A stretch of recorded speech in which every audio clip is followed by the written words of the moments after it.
Study webs classes में आप सभी का स्वागत है। नमस्कार दोस्तों, मैं नीतीश कुमार आप सभी का मध्यकालीन भारत के इस सीरीज में स्वागत करता हूं। दोस्तों, ये जो सीरीज चल रहा है इसके अंतर्गत हम लोग अब 1000 ऑब्जेक्टिव क्वेश्चन को पढ़ने वाले हैं।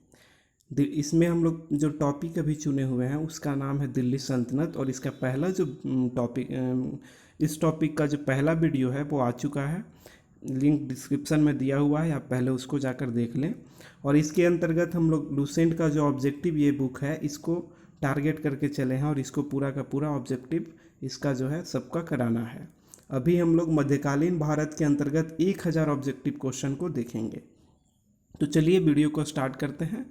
आपके जानकारी के लिए बता दूं दोस्तों कि ये जो सीरीज़ है ये आपको बीपीएससी, बिहार एसएससी, बिहार दरोगा, एसएससी, रेलवे और जितने भी एग्ज़ाम रिसेंटली होने वाले हैं वो सबके लिए ये वीडियो बहुत हेल्पफुल होगा। तो चलिए दोस्तों शुरू करते हैं। इसमें आपको ट्रिक भी बताया जाएगा और कम समय में ज़्यादा से ज़्यादा ऑब्जेक्टिव क्वेश्चन को कराया जाएगा। तो चलिए वीडियो की ओर चलते हैं। देखिए, पिछले वीडियो में हम लोगों ने 100 क्वेश्चन दिल्ली सल्तनत से किया था, और इसमें हम लोग लूसेंट ऑब्जेक्टिव का जो आगे जो 100 के आगे जो क्वेश्चन है दिल्ली सल्तनत से उसको करेंगे। तो चलिए देखते हैं सबसे पहला क्वेश्चन क्या कहता है। देखिए दोस्तों, क्वेश्चन जो है कहता है कि अमीर खुसरो ने किसके विकास में अग्रणी भूमिका निभाई थी।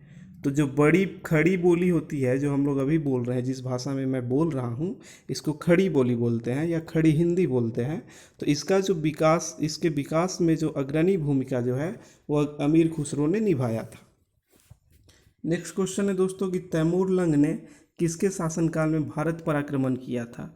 तो उस समय तुगलक वंश का शासन था, और तुगलक वंश का नसरुद्दीन महमूद तुगलक जो है वह शासक बना हुआ था जब तैमूर लंग ने भारत पर आक्रमण किया था। नेक्स्ट क्वेश्चन की ओर चलते हैं। तो दिल्ली सल्तनत की 2 प्रमुख मुद्राओं का पता निम्नलिखित कूट से करें।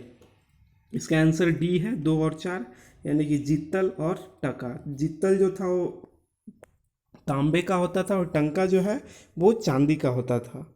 तो ये चीज़ जान लीजिए। नेक्स्ट क्वेश्चन की ओर देखते हैं। तो क्वेश्चन नंबर 104 है कि भारत में पोलो खेल का प्रचलन किया था। तो पोलो खेल तुर्कों के द्वारा लाया गया था, यानी पोलो खेल का प्रचलन तुर्कों ने किया था। नेक्स्ट क्वेश्चन है कि किसने एक तरफ संस्कृति मुद्रा लेख के साथ चांदी के सिक्के निर्गत किए।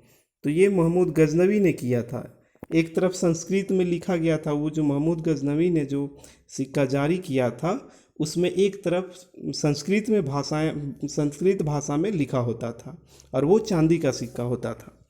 ठीक है, नेक्स्ट क्वेश्चन देखते हैं कि अलाउद्दीन खिलजी ने के निम्न सेनाध्यक्षों में से कौन सा तुगलक वंश का प्रथम सुल्तान बना था। तो वो था गाजी मलिक। गाजी मलिक जो है वो अलाउद्दीन खिलजी का सेनाध्यक्ष था, और वो बाद में तुगलक वंश का प्रथम सुल्तान बनता है, यानी कि तुगलक वंश की नींव रखती है। नेक्स्ट की ओर चलते हैं। तो गाजी मलिक जो है गयासुद्दीन तुगलक के नाम से गद्दी पर बैठता है दोस्तों, जो पहला सुल्तान था। ठीक है, नेक्स्ट की ओर चलते हैं। तो जबाबित थे। तो जबाबित क्या थे? तो राज कानून थे। सल्तनत काल में राज कानून को जबाबित बोला जाता था। नेक्स्ट क्वेश्चन की ओर चलते हैं। क्वेश्चन है कि किस राजवंश के अंतर्गत विजारत का चरमोत्कर्ष हुआ। तो तुगलक के समय में भी विजारत का चरमोत्कर्ष पे पहुंचा था। नेक्स्ट है कथन और कारक है। तो देखिए इसका आंसर है ए सही है और आर गलत है। तो ए क्या है कि अलाउद्दीन के दक्षिण अभियान धन प्राप्ति के अभियान थे, ये बात सही है। वो कब्जा के लिए, दक्षिण भारत पर कब्जा के लिए वो आक्रमण नहीं करता था, बल्कि धन प्राप्ति के लिए दक्षिण भारत पर आक्रमण करता था। और दक्षिण भारत का जो आक्रमण होता था उसका नेतृत्व उसका एक सेनापति था मलिक काफूर, उसको देता था। ठीक है, नेक्स्ट क्वेश्चन की ओर चलते हैं दोस्तों। तो क्वेश्चन है कि क्वेश्चन नंबर 110 की ओर देखते हैं। तो सूची में मिलान करना है। देखिए लेखक है इधर, और इधर पुस्तक है जियाउद्दीन बर्नी। तो इसकी लेखक है तारीख़ फिरोज शाही, यानी कि तारीख़ फिरोज शाही का लेखक जो है वो जियाउद्दीन बर्नी है। नेक्स्ट जो है वो है हसन निजामी। तो इसका लेखन है ताजुक मासिर, यानी ताजुक मासिर का लेखक कौन है? हसन निजामी। नेक्स्ट है मिनहाजुस सिराज। तो इसका है तबकाते नासरी, या ऐसे भी क्वेश्चन आता है, ये तो बहुत बार पूछा गया है कि तबकाते नासरी का लेखक कौन था। तो मिनहाजुस सिराज था। नेक्स्ट है कि याहिया बिन अल अहमद सरहिंदी, इसका जो लेखनी था या इसका जो पुस्तक था उसका नाम था तारीख़ मुबारक शाही, यानी तारीख़ मुबारक शाही का लेखक जो है वो सरहिंदी था। नेक्स्ट क्वेश्चन की ओर चलते हैं। तो कहता है कि तौल की सबसे छोटी इकाई कौन थी? तो रति जो है वो तौल की सबसे छोटी इकाई थी, जिसको संस्कृत में रक्तिका कहा जाता था। नेक्स्ट है कि प्रसिद्ध कवि अमीर खुसरो किसके दरबार में रहते थे? तो अलाउद्दीन खिलजी के दरबार में रहते थे अमीर खुसरो। नेक्स्ट क्वेश्चन है कि किसने दिल्ली सल्तनत काल में प्रचलित डाक व्यवस्था विस्तृत विवरण किया है? तो इब्न बतूता जो कि मोरक्को यात्री था, उसने भारत में यानी कि सल्तनत काल के भारतीय समाज में प्रचलित जो डाक व्यवस्था था उसका विस्तृत जानकारी दिया है। नेक्स्ट क्वेश्चन है कि तैमूर लंग ने किस वर्ष में भारत पर आक्रमण किया था? तो तैमूर लंग 1398 ईस्वी में भारत पर आक्रमण किया था। नेक्स्ट है कि दिल्ली के किस मुस्लिम शासक के निधन पर इतिहासकार बदायूनी ने कहा था कि राजा को अपनी प्रजा से तथा प्रजा को उसके राजा से मुक्ति मिली? ये मोहम्मद बिन तुगलक के बारे में इतिहासकार जो बदायूनी था उसने कहा था। नेक्स्ट क्वेश्चन है कि दिल्ली के सुल्तान बलबन का पूरा नाम क्या था? बलबन जो कि गुलाम वंश का शासक था, उसका पूरा नाम था गयासुद्दीन बलबन। नेक्स्ट क्वेश्चन है कि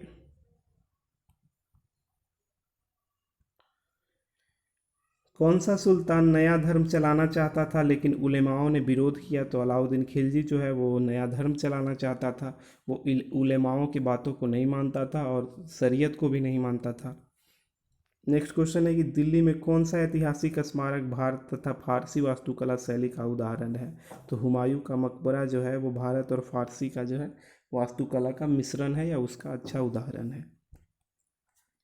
नेक्स्ट क्वेश्चन है कि दिल्ली का सुल्तान जो दान दक्षिणा के बारे में काफ़ी ध्यान रखता था और इसके लिए एक विभाग जो है दीवाने खैरात दान विभाग स्थापित किया था, वह कौन था? तो फिरोज तुगलक जो था, तुगलक वंश का शासक मोहम्मद बिन तुगलक का पुत्र था, उसके बाद में आया था, तो वो जो था वो दीवाने खैरात की स्थापना किया था उसने। नेक्स्ट क्वेश्चन है कि किस संगीत वाद्य को हिंदू मुस्लिम गान वाद्यों का सर्वश्रेष्ठ मिश्रण कहा जाता है? तो वह सितार है। इसका आविष्कार अमीर खुसरो ने किया था और वीणा और एक कोई मुस्लिम वाद्य यंत्र होता है, दोनों के सम्मिश्रण से सितार का निर्माण किया था। नेक्स्ट क्वेश्चन है कि नई फारसी काव्य शैली सबक हिंद अथवा हिंदुस्तानी शैली के जन्मदाता कौन थे? तो अमीर खुसरो जो है वो सबक हिंद के जन्मदाता थे। नेक्स्ट है कि अनुकूल परिस्थितियां मौजूद होने के बावजूद गुलाम वंश के शासक जो है भारत में अपने साम्राज्य का विस्तार नहीं कर पाए, इसका मुख्य कारण क्या था? तो वो मंगोलों के आक्रमण से प्रभावित थे, यानी मंगोलों का आक्रमण का भय था, इसलिए उन्होंने साम्राज्य का विस्तार नहीं किया। नेक्स्ट क्वेश्चन की ओर चलते हैं दोस्तों। तो कहता है कि निम्नलिखित में से किसे सिकंदर सानी या द्वितीय सिकंदर की उपाधि दी गई थी? तो सिकंदर सानी जो है अलाउद्दीन खिलजी को कहा गया था। नेक्स्ट क्वेश्चन है कि सिखों पर खलीफा का नायब खुदवाने वाला भारत का पहला सुल्तान कौन था? तो वह था फिरोज तुगलक। देखिए फिरोज तुगलक था जो है वो उलेमाओं को बहुत ज़्यादा वैल्यू देता था और इसी कारण उसने खलीफा का नायब खुदवाया था नाम लिखकर। नेक्स्ट क्वेश्चन है कि सैयद उल सलातीन की उपाधि किसने धारण की थी? तो फिरोज शाह तुगलक ने सैयद उल सलातीन की पदवी धारण की थी। नेक्स्ट क्वेश्चन है कि किसे नेक्स्ट क्वेश्चन है दोस्तों कि निम्नलिखित में से किसे कुरान नखवा यानी कुरान का पाठ करने वाला भी कहा जाता था? तो ये कुतुबुद्दीन ऐबक के बारे में बोला जाता था, कुरान नखवा। नेक्स्ट क्वेश्चन है कि किस सुल्तान कालीन शासक को मिन्हाज ने हातिम ताई द्वितीय की संज्ञा दी थी? तो ये कुतुबुद्दीन ऐबक के बारे में बोला गया था, मिन्हाज उसको हातिम ताई द्वितीय कहा था।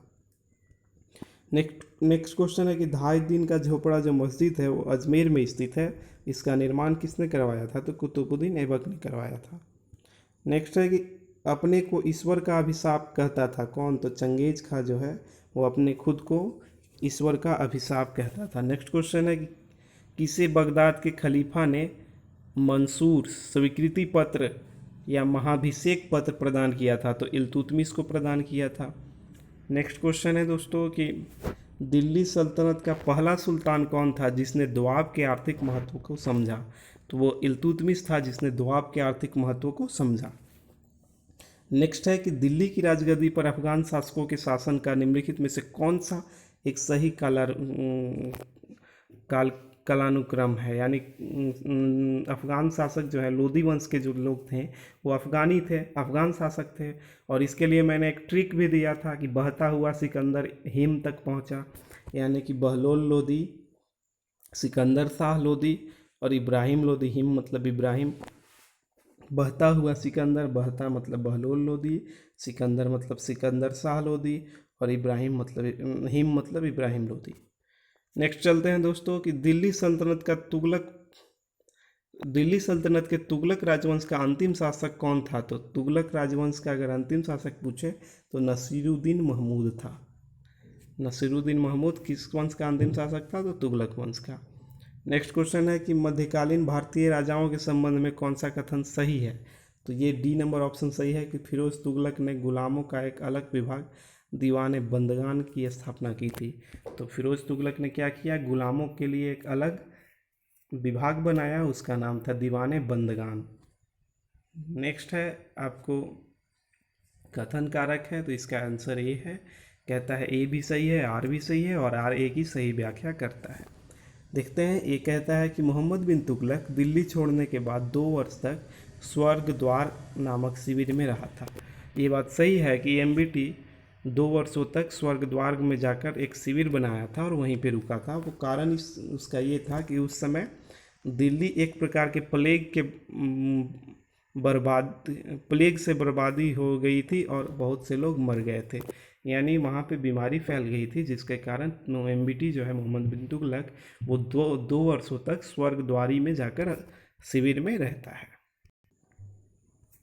नेक्स्ट क्वेश्चन की ओर आते हैं दोस्तों। तो कहता है कि चंगेज खां के अधीन मंगोलों ने किसके शासनकाल में भारत पर आक्रमण किया था? तो चंगेज खां के अधीन जब आक्रमण होगा तो इल्तुतमिश के समय में होगा। ठीक है, सही रूप से सुमेलित कीजिए। तो दीवाने बंदगान तुगलक शासक फिरोज शाह तुगलक ने स्थापित किया था। ठीक है, यही सही है।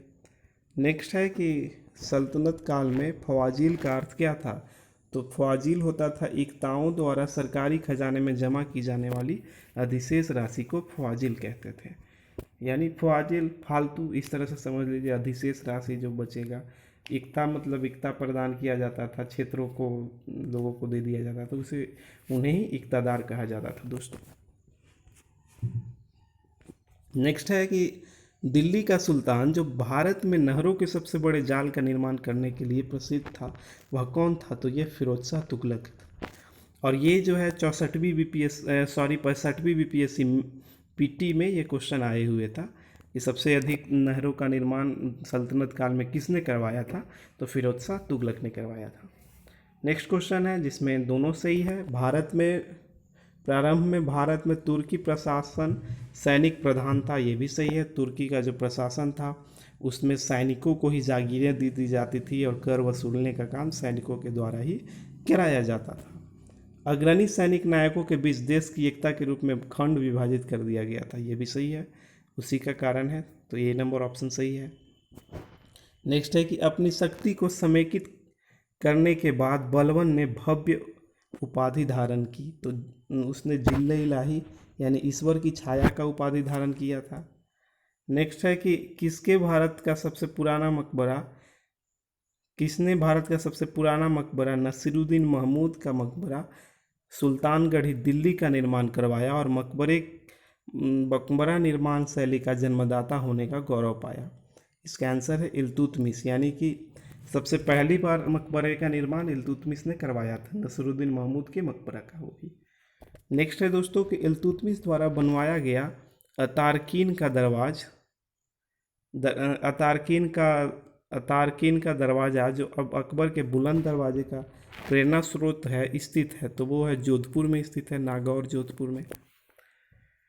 यानी अकबर के बुलंद दरवाजे के जैसा जो है वो है तारकीन का दरवाज़ा जो नागौर जोधपुर में स्थित है। नेक्स्ट है कि 40 तुर्की सरदारों को लेकर तुर्कान चिहलगानी, ये 40 दल का गठन किसने किया था? तो इल्तुतमिश ने किया था, और इसको ख़त्म जो है वो बलबन ने किया था। कौन सा किसके दरबार में, कौन राज दरबार में बलबन का सर्वप्रमुख प्रतिद्वंदी था? तो वो जो प्रतिद्वंदी बलबन का था वो था इमा इमामुद्दीन रेहान जो था, वो सबसे ज़्यादा प्रतिद्वंदी था बलबन का। नेक्स्ट है कि 40 दल का जो पूर्णतः सफाया कर दिया था, तो ये काम किसने किया था? 40 दल का पूर्णतः सफाया किसने किया था? तो वो बलबन ने किया था, अभी ऊपर ही बताया था मैंने। नेक्स्ट क्वेश्चन की ओर आते हैं दोस्तों। तो क्वेश्चन है कि किसके राज दरबार में लखनौती, जिसको बंगाल की राजधानी बोला जाता था, तो उस समय लखनौती में तुगरिक खां का विद्रोह का दमन हुआ था? तो ये बलबन के समय में हुआ था। बंगाल में तुगरिक खां ने विद्रोह कर दिया था और इसके लिए बलबन ने अपने पुत्र को भेजा था।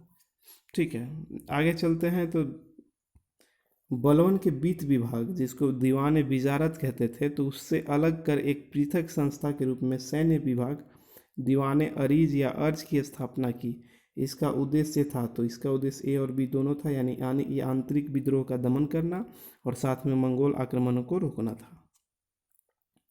नेक्स्ट क्वेश्चन है दोस्तों कि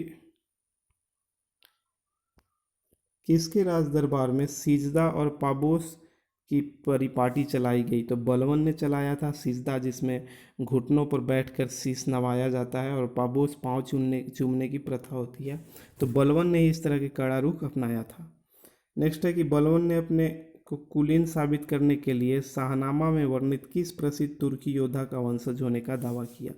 तो अफरसियाब जो है, एक शाहनामा एक पुस्तक है, उसमें अफरसियाब नामक एक तुर्की योद्धा का वर्णन है, तो उसी का वंशज होने का दावा जो है बलबन करता था। नेक्स्ट है कि वह अत्यंत गंभीर मुद्रा में राज दरबार में बैठता था। ये बात बलबन के बारे में ही हो सकता है, सही में आंसर बलबन ही है। दरबार में वह न तो मुंह खुद हंसता था और न ही किसी का मजाक या फालतू बात करने की इजाज़त देता था। यह उक्ति किससे संबंधित है? तो बलबन से। बहुत गंभीर प्रवृत्ति का था और ये आम लोगों से मिलना जुलना बंद कर दिया था बलबन, और अपने आप को बहुत श्रेष्ठ मानता था।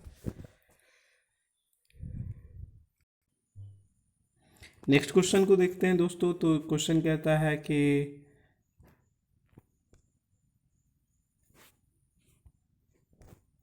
क्वेश्चन है दोस्तों, निम्नलिखित में से किसने कैलूगढ़ी, जिसको किलोखरी के कहते हैं, तो किलोखरी की राजमहल में अपना राज्याभिषेक किया और उसे अपनी राजधानी बनाई? तो जलालुद्दीन फिरोज खिलजी जो है वह किलोखरी के राजमहल में अपना राज्याभिषेक किया था। नेक्स्ट है कि जलालुद्दीन फिरोज खिलजी के शासनकाल में घटी घटनाएं थी, तो इसमें उपयुक्त में से सभी हैं, यानी 1, 2, 3। वह काड़ा मानिकपुर के सूबेदार मलिक काफूर का विद्रोह हुआ था उस समय में। इसके बाद दिल्ली के एक दरवेशी सीधी मौला का षड्यंत्र भी उसी के समय में हुआ था। इसके बाद उलुग के नेतृत्व में मंगोलों का मुसलमान बनना एक एवं उनके द्वारा दिल्ली के बाहर मुगलपुरा नामक बस्ती बसाना, यहाँ ऐसा हुआ था। फिरोज शाह तुगलक, जलालुद्दीन फिरोज खिलजी के समय में ऐसा हुआ था दोस्तों कि जो उलूग हैं, उलूग खां, उसके नेतृत्व में बहुत सारे मंगोल जो हैं वो मुसलमान बन गए थे। नेक्स्ट है कि दक्षिण पर प्रथम मुस्लिम आक्रमण देवगिरी के यादव शासक रामचंद्र देव पर किया गया था। यह आक्रमण हुआ था, तो यह फिरोज खिलजी के समय में हुआ था। ठीक है, और कौन किया था? तो अलाउद्दीन खिलजी किया था देवगिरी पर आक्रमण, और बहुत आगे बढ़ गया था। इसी को लेकर फिरोज खिलजी इस पर थोड़ा गुस्सा भी होता है। नेक्स्ट क्वेश्चन है 155 नंबर में कि भारतीय व्यय से संबंधित विभाग दीवान वकूफ़ा सृजित करने का श्रेय दिल्ली के किस सुल्तान को जाता है? तो ये जलालुद्दीन फिरोज खिलजी के बारे में दीवान वकूफ़ा की सृजन किया था फिरोज खिलजी। नेक्स्ट क्वेश्चन है दोस्तों कि अलाउद्दीन खिलजी का मूल नाम क्या था? तो अलाउद्दीन खिलजी का मूल नाम अली गुरसप्पा था। नेक्स्ट क्वेश्चन है कि अलाउद्दीन खिलजी के सेनापति के नेतृत्व में गुजरात विजय अभियान के क्रम में खंभात से किसे खरीदा गया था, जिससे बाद में दक्षिण भारत के विजय का नेतृत्व प्रदान किया गया था। तो मलिक काफूर को गुजरात से खरीदा गया था अलाउद्दीन खिलजी के अभियान के समय में, और उसको फिर बाद में दक्षिण भारत के अभियान का नेतृत्व प्रदान किया गया था उसके द्वारा। नेक्स्ट है कि मलिक काफूर को 1000 दिनारी क्यों कहा जाता था? क्योंकि उसे 1000 दिनार में खरीदा गया था। ठीक है, इस तरह से समझ लीजिए कि 1000 रुपया में खरीदा गया मलिक काफूर को, 1000 रुपया वाला बोला जाता था। उसी तरह से 1000 दिनार में खरीदा गया तो 1000 दिनारी बोला जाता था। नेक्स्ट क्वेश्चन है कि अलाउद्दीन खिलजी के समय में मलिक काफूर के नेतृत्व में दक्षिण अभियान 1307 से 1312 ईस्वी किया गया। इस अभियान में पराजित राज्यों का क्रम था। तो सबसे पहले दोस्तों देवगिरी पर आक्रमण करता है, इसके बाद वारंगल, इसके बाद होयसल, और इसके बाद सबसे लास्ट में मदुरै पर। नेक्स्ट क्वेश्चन है दोस्तों, अलाउद्दीन खिलजी ने कहाँ के शासक को 6 महीने तक राजधानी दिल्ली में रखा और राय रासन यानी राजाओं का राजा की उपाधि दी तथा गुजरात का नवसारी जिला उनके राज्य में शामिल करवा दिया? तो देवगिरी के तो जो रामचंद्र देव थे उनके साथ ऐसा व्यवहार अलाउद्दीन खिलजी ने किया था कि उनको राजधानी में बुलाकर 6 महीने तक रखा था। और ऐसा माना जाता है कि उस समय अलाउद्दीन खिलजी ने रामचंद्र देव का जो है भव्य स्वागत किया था और बहुत अच्छे से रखा था, और उनको मुस्लिम हालांकि बना दिया गया था। वो प्रेरणा से बने या कैसे बने ये तो मतभेद है, लेकिन वो मुस्लिम बन गए थे। बाद में विद्याधरण के प्रभाव में आकर रामचंद्र देव फिर से बनते हैं, हिंदू बन जाते हैं। नेक्स्ट क्वेश्चन है दोस्तों कि दक्षिण अभियान के क्रम में किसने मलिक काफूर को विश्व प्रसिद्ध कोहिनूर हीरा प्रदान किया और मलिक काफूर ने यह हीरा सुल्तान अलाउद्दीन खिलजी को भेंट कर दिया? तो प्रताप रुद्रदेव ने किया था, और ये हीरा दक्षिण भारत के अभियान में ये वारंगल से प्रताप रुद्रदेव जो थे उन्होंने मलिक काफूर को कोहिनूर हीरा दिया था, और फिर मलिक काफूर अलाउद्दीन खिलजी को यह भेंट कर देता है। नेक्स्ट क्वेश्चन है कि किसने कहा था मैं ऐसे आदेश देता हूं जो राज्य के लिए हितकर है, मैं यह नहीं जानता कि शरीयत में इसकी इजाज़त है या नहीं? ये तो अलाउद्दीन खिलजी ही बोल सकता है। अलाउद्दीन खिलजी ही शरीयत को नहीं मानता था, वह सिर्फ जनता के बारे में काम करता था, उससे शरीयत से मतलब नहीं था। नेक्स्ट क्वेश्चन है कि अलाउद्दीन खिलजी ने किसके कहने पर सिकंदर महान के समान विश्व विजय की योजना त्याग दिया था? तो यह जो है अलाउल मुल्क के कहने पर किया था। नेक्स्ट क्वेश्चन है दोस्तों कि किसने 4 अध्यादेशों फोर्ट ऑर्डिनेंस, जब्ती, गुप्तचर प्रणाली का गठन, दिल्ली में मद्य निषेध, अमीरों के मेल मिलाप पर पाबंदी, इस तरह का इश्तिहार जारी किया था? तो ये अलाउद्दीन खिलजी ने किया था। नेक्स्ट है कि किस सुल्तान ने एक नया मंत्रालय दीवान रियासत यानी वाणिज्य मंत्रालय की स्थापना की थी? तो ये दीवान रियासत की स्थापना अलाउद्दीन खिलजी ने किया था। नेक्स्ट क्वेश्चन है दोस्तों, किसने सैन्य शासन के क्षेत्र में दाग और हुलिया लिखने की प्रथा प्रचलित की? तो ये अलाउद्दीन खिलजी ने किया था। नेक्स्ट क्वेश्चन है कि किस सुल्तान ने सैनिकों को भू अनुदान के स्थान पर नगद वेतन देना शुरू किया था? अलाउद्दीन खिलजी ने नगद वेतन देना शुरू किया था। नेक्स्ट क्वेश्चन है दोस्तों कि यह एक अस्पा मतलब एक घोड़ा रखने वाला और 2 अस्पा मतलब 2 घोड़े रखने वाला, इस तरह की प्रथा की शुरुआत तो अलाउद्दीन खिलजी ने ही किया था। नेक्स्ट क्वेश्चन है कि अलाउद्दीन खिलजी के राजस्व प्रणाली के सुधार के संबंध में कौन सा कथन सही है? तो इसमें सब सही है। भूमि अनुदान की समाप्ति की गई थी, इसके बाद मुकदमे खूतों और चौधरियों यानी कि मध्यस्थ वर्ग के विशेषाधिकार को समाप्त किया गया था एवं दीवाने मुख्तखराज की स्थापना की गई थी। नेक्स्ट है कि बिस्वा के आधार पर विश्व की पैमाइश पर सकल उत्पाद का 50% उपज जो है भू राजस्व के रूप में दिया जाता था उस समय में। और इसके बाद जकात, जजिया, खुम्स या गनीमा की नई दर निर्धारित की गई थी। ये सारा काम अलाउद्दीन खिलजी के समय में किया गया था। नेक्स्ट है कि सराय अदल निम्नलिखित में से किसका बाजार था? तो सराय अदल जो था वस्त्र और अन्य वस्तुओं का बाजार था। नेक्स्ट क्वेश्चन है कि दिल्ली स्थित सीरी का किला जो है 1000 सतून राजमहल 1000 खंभों का राजमहल का निर्माण का श्रेय किसे जाता है? तो अलाउद्दीन खिलजी ने इन सारों का निर्माण किया था। सीरी का किला और हजार महल, हजार खंभों का महल। नेक्स्ट क्वेश्चन है दोस्तों,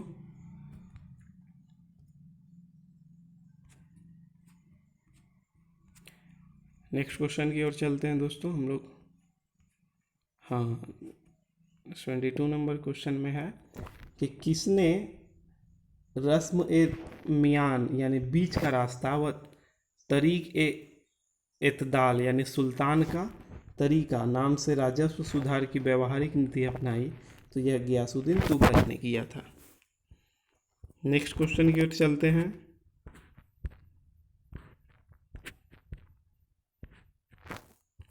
क्वेश्चन कहता है कि कौन से सुल्तान की मृत्यु अफगानपुर यानी तुगलकाबाद में लकड़ी के बने स्वागत भवन में के गिरने से हो गई थी? तो यह गियासुद्दीन तुगलक की हो गई थी। इसके बारे में निज़ामुद्दीन औलिया भी बोले थे कि अभी दिल्ली दूर है और ये पहले ही दिल्ली पहुंचने से पहले ही डेथ कर गया था, तो ये बात हालांकि जानने वाली है। नेक्स्ट क्वेश्चन है दोस्तों कि नहर निर्माण कराने वाले दिल्ली का प्रथम सुल्तान कौन था? तो ये गियासुद्दीन तुगलक था। गियासुद्दीन तुगलक सबसे पहले नहर का निर्माण कराएगा, लेकिन अगर सबसे बड़ी संख्या में नहर के बारे में पूछा जाएगा तो क्या फिरोज शाह तुगलक ने किया था। नेक्स्ट क्वेश्चन है कि सुल्तान बनने के पूर्व किसका नाम जौना खा था? तो मोहम्मद बिन तुगलक का नाम जौना खा था। नेक्स्ट क्वेश्चन है कि किसके शासक बनने के उपलक्ष्य में अपना उपनाम जो है अब्दुल महाजिद रखा? तो मोहम्मद बिन तुगलक जो है अपना नाम जो है सुल्तान बनने पर अब्दुल महाजिद रखा था उपनाम।